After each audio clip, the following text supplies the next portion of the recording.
Xixi. O Hao Xixi é aquela reverência, né, como o chinês faz, daquele jeito. Obrigado. Então, Ni Hao, você responde? Hao Xixi. Tá muito fraco, vocês vão tomar 0 na conferência, na convenção. Ni Hao. Hao Xixi. Agora está melhor. Mas não acaba aí. Tem as palmas alegres. Quando eles estão felizes na China, quando eles estão felizes lá, ele tem as palmas alegres, coisa muito diferente. As palmas deles são assim: 1, 2, 3, 4, 2. Tem uma turma aqui já treinada, né? Né, Diego? Milena, Zé Augusto acho que já fez também. É assim: 1, uma palma, 2, 2 palmas, 3, 3 palmas, 4, 4 palmas, 2 palmas. Paulo também já treinou isso, né?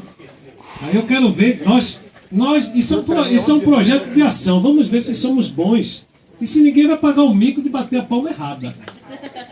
Certo? Vamos fazer juntos aí, assim, ó. Vou mostrar. Vou mostrar. 1, 2.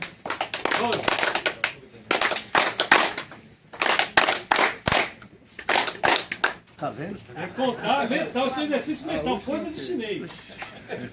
Coisa de chinês. E aí eu faço assim: palmas alegres em inglês é happy clap. Happy clap, go. Eu dou o comando para a gente poder fazer, vocês me acompanham. É bom olhar, que aí falha menos, tá certo? Happy clap, go!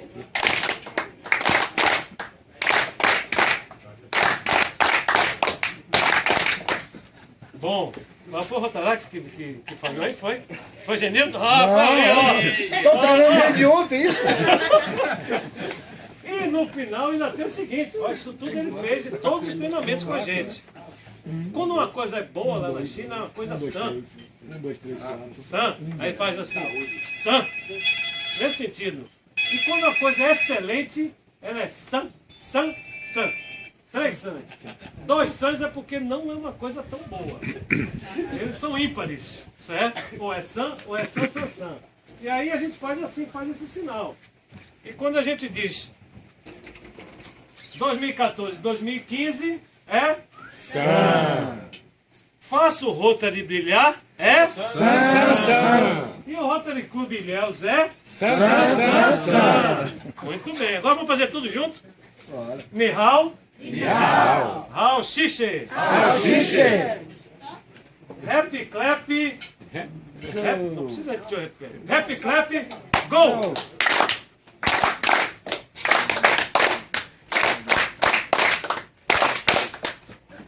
Em 2014, 2015 é sã. Faça o Rotary brilhar, é sã.